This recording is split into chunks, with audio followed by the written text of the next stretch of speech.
What's good, everybody? This is Lee Black, the host of Real Talk for Real Men.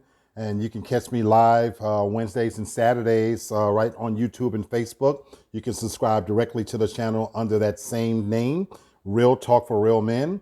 And of course, I am also a part of the TFG family. And I'm coming to you today with another TFG Ratchet moment. So don't forget to look for us on YouTube and Facebook under TFG Ratchet. But anytime I'm doing a TFG Ratchet moment, it's important for me to share that the views expressed, they come from me and me alone. They do not necessarily reflect those of the TFG family. Anybody who knows me knows that I'm an opinionated SOV. So this is Lee Black's version, and we're going to talk about the Grammys. Now that the 2024 Grammys are in the box, let's talk about what it looked like, folks. Overall, I would give it probably a D. And if I'm going to be completely honest with you, I recognize that the Grammys is not meant for my demographic. I am a 56-year-old African-American male, so my musical choices tend to be old school R&B, the 90s, 2000s, free R. Kelly, by the way.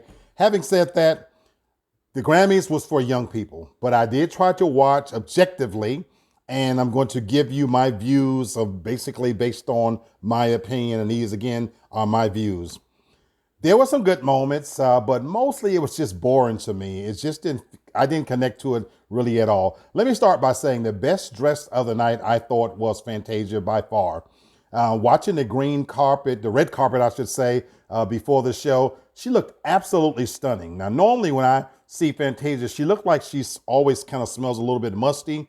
But this time she looked great. The dress was fantastic. It fit her body, showed a little bit of legs. She had this kind of lip thing going on that, really, really highlighted her face. She looked absolutely beautiful. Best dress of the night for me. Let's get to the performances, folks.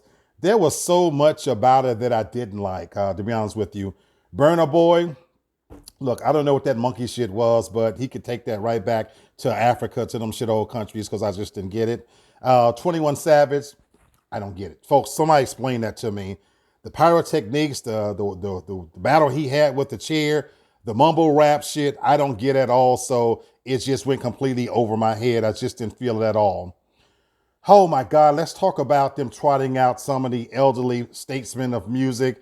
I get that it was supposed to be honoring them. It was a travesty, if you ask me.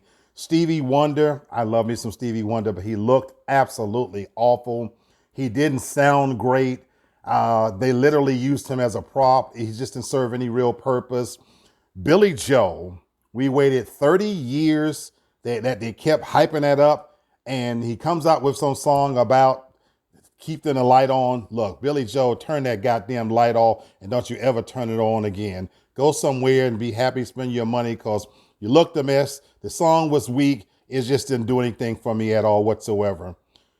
And the worst of all, Joni Mitchell, who in a right mind thought it was a good idea to bring that ugly ass white woman out there in some chair spinning around singing that sad ass song. I didn't like Joni Mitchell when she was young, and I damn sure don't want to see her ugly ass right now. So that was just a complete and total waste of time. Couple of good highlight performances, I would say, is, of course, SZA. You know, she's not the great singer, but she's young. She got a fat pumping ass, nice titties, look like she sucks a dick, and the song wasn't that bad. So there you go. And then, of course, I liked Miley Cyrus. Miley Cyrus, I'm on her team. Miley Cyrus unapologetically herself, always has been. She always has that slutty, sexy thing happening. Miley looks like she would crack that pussy open for whoever's willing to take a piece of it. And I'm here for it. I like you, Miley, I got to say. But let's get to the biggest moments of the night. Taylor Swift. Folks, there's a lot of Taylor Swift hate out there. Here's my take on it, pure and simple. You can't hate Taylor Swift for being a white woman in America and benefiting from being a white woman in America. She can't change that any much more than I can change who I am. I actually think she's a pretty decent singer. She's a hard worker. She gives you your money's worth for your concerts. I think she's progressed and come along great. The fact that she's able to benefit from it and now be the darling of the NFL, that's not her fault. She's a billionaire. I think she's earned it as much as anybody else. I take my hat off to Taylor Swift. The fact that who didn't think she was going to win that award? She is now the only artist in Grammy history to have 1, 2, 3, 4, count them, 4 Grammys for Album of the Year. That makes her the greatest artist of all time. Ha! We, of course, folks know that that's not the case. With Jay-Z, in accepting his honorary Grammy, let her know just that. But I'm not going to go into any more detail about Jay-Z because I'm going to talk about that tonight as I am a guest. I'm on part of the show, I should say, on TFG Tonight with Brenton Haynes. Tune in tonight.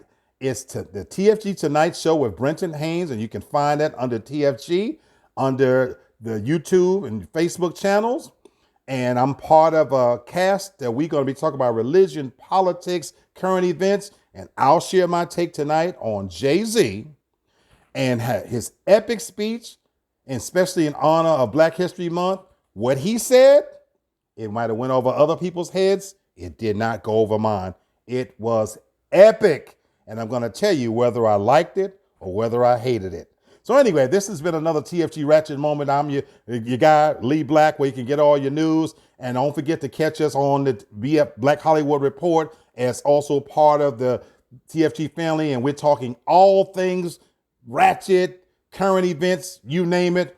Tune in again for another TFG Ratchet Moment. Everybody, peace out.